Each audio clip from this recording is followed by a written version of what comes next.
Nah, dalam melakukan pembagian bentuk aljabar ini, maka yang harus diperhatikan itu adalah yang pertama, bila variabel yang sama dengan pangkat variabel, maka hasilnya adalah variabel tersebut dengan syarat pangkatnya yaitu hasil pengurangan pangkat-pangkat variabel sebelumnya. Nah, yang kedua itu angka membagi angka dan variabel yang sama membagi variabel yang sama. Jadi, untuk lebih jelasnya, coba kita melangkah ke example atau contoh.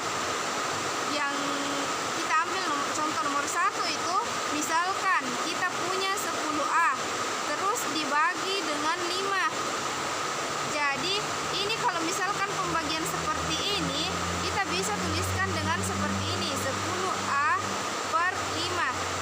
Jadi di sini kan ini 10 dengan 5 kan dia sama-sama angka. Terus ini A adalah variabel, ini 5 dia tidak memiliki variabel.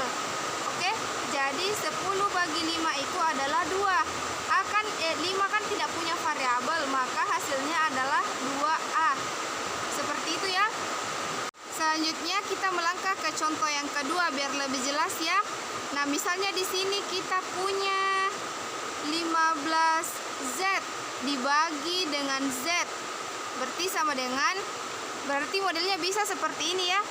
15Z dibagi Z sama dengan ini kan angka dibagi angka, variabel dibagi dengan variabel. Nah, kebetulan yang di sini itu tidak punya angka, dia hanya memiliki variabel. Berarti di sini Z-nya habis kan? Z bagi Z kan sama dengan 1. Jadi sisa 15, maka hasilnya adalah 15Z dibagi Z sama dengan 15. Ini. Nah, untuk contoh yang ketiga lagi, misalkan kita punya X pangkat 4 dibagi dengan X sama dengan, ingat tadi sebelumnya yang harus kita perhatikan. Yang pertama itu, bila variabel yang sama dengan pangkat variabel, maka hasilnya adalah variabel tersebut dengan syarat pangkatnya yaitu hasil pengurangan pangkat-pangkat variabel yang sama, pangkat-pangkat variabel yang sebelumnya. Nah, di sini kan kita punya X pangkat 4 dibagi X. Nah, jadi hasilnya kalau X pangkat 4 itu berarti sama dengan 4 kali X, atau bisa ditulis seperti ini, dibagi dengan X ya. Kan ini variabel, sama-sama variabel, berarti ini kan habis, berarti sisa 3X. Berarti hasilnya adalah X pangkat 3. Kenapa bisa seperti ini? Kan juga kalau misalkan ini X itu sebenarnya dia X pangkat 1. Nah, kalau misalkan pembagian kan pangkatnya harus dikurangkan. Nah, ini kan punya X4, berarti X pangkat 4 dibagi X pangkat 1. Hasilnya adalah X pangkat 4 dikurang 1 adalah 3. Jadi kita melangkah ke contoh selanjutnya ya. Terus kita punya B pangkat 6 C pangkat 3 dibagi dengan B pangkat 2 C. Jadi itu kita bisa selesaikan dengan cara seperti yang tadi. Begini, kalau B pangkat 6 C pangkat 3 per B pangkat 2 C, kan ini kita bisa selesaikan dengan variabel yang sama kan. Ini B dengan B yang dibawa kan sama, berarti B dikali B kan ini ada 6B. Kalau misalkan bisa seperti ini, misalkan ya B nya B pangkat 6 dibagi dengan B pangkat 2, berarti bisa B 6 dikurang 2. B pangkat 6 dikurang 2 sama dengan B pangkat 6 kurang 2 kan sama dengan 4. Berarti ini hasilnya adalah B pangkat 4. Nah, kalau misalkan untuk C pangkat 3 dibagi dengan C, berarti sama dengan C pangkat 3 dikurang 1. Kan ini sebenarnya ada pangkat 1 tapi tidak dituliskan. Nah, 3 kurang 1 itu kan sama dengan 2, berarti hasilnya adalah C pangkat 2.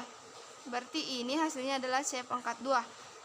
Maka hasilnya ini adalah B pangkat 4 C pangkat 2. Kita melangkah lagi ke contoh selanjutnya biar lebih paham. Kita punya misalnya 12x pangkat 2y dibagi dengan min 4x. Nah, kita jabarkan lagi seperti yang tadi. Di sini 12x pangkat 2y per min 4x. Jadi di sini kan ada angka 12 dibagi min 4 kan hasilnya adalah min 3. Berarti terus ini kan sebenarnya 2 kali x. Berarti dihapuskan 1x-nya habis ini, berarti sisa kan y yang di bawah itu kan enggak ada variabel y di sini, kosong variabel y. Maka hasilnya adalah min 3xy.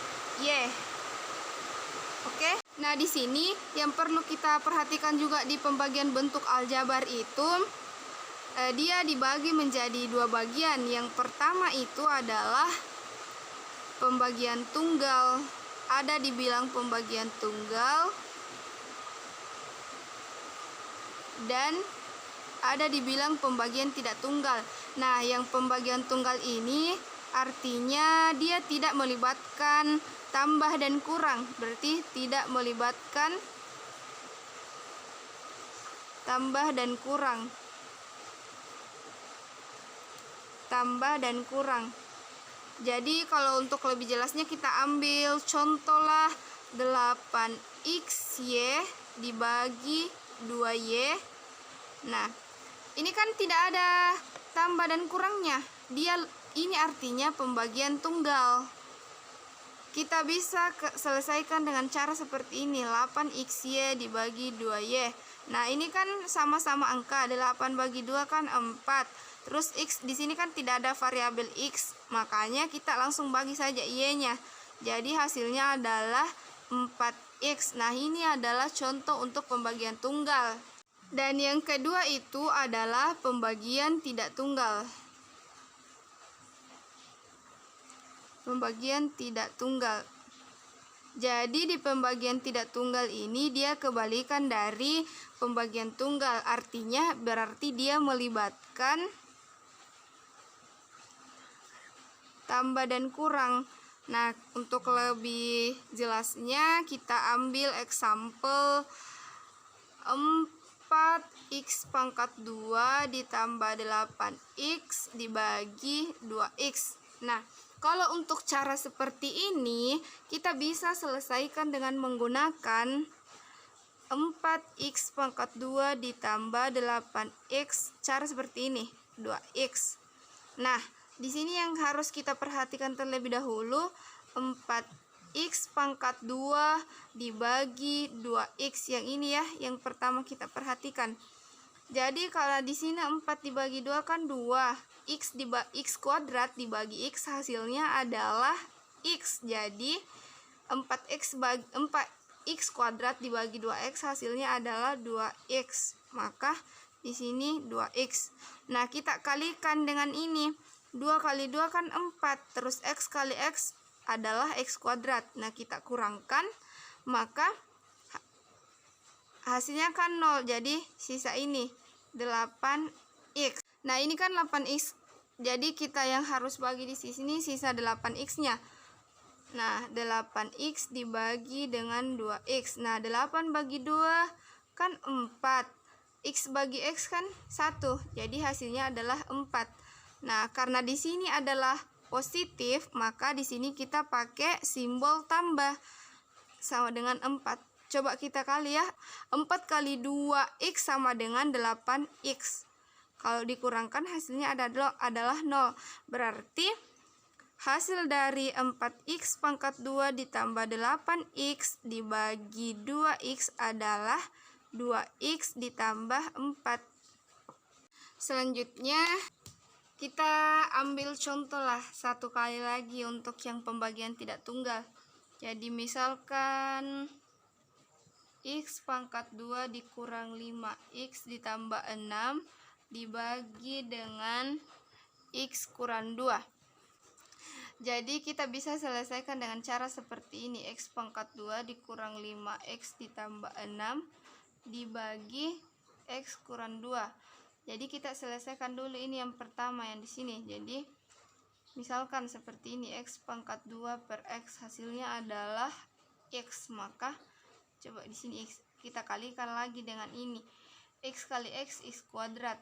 X dikali min 2 hasilnya adalah min 2x. Kita kalikan ke sini ya, baru dikurangkan. Kalau misalkan dikurangkan hasilnya adalah min 3x ditambah 6. Ingat ya, ini kan negatif ketemu negatif hasilnya adalah positif, maka hasilnya adalah min 3x tambah 6. Kemudian kita ini dibagi lagi dengan ini, jadi min 3x dibagi x adalah, ini kan habis, berarti sisa min 3. Kan ini ada min di sini, berarti kita pakai min 3. Kita kalikan ya lagi dengan yang ini. Berarti min 3 dikali x sama dengan min 3x. 3 kali min 2, ini kan min 3 kali min 2, kan ini kalau negatif kali negatif hasilnya adalah positif, maka 3 kali 2 kan 6, kalau dikurangkan hasilnya 0. Berarti dapat kita simpulkan bahwa X pangkat 2 dikurang 5X ditambah 6 dibagi dengan X kurang 2 hasilnya adalah X kurang 3.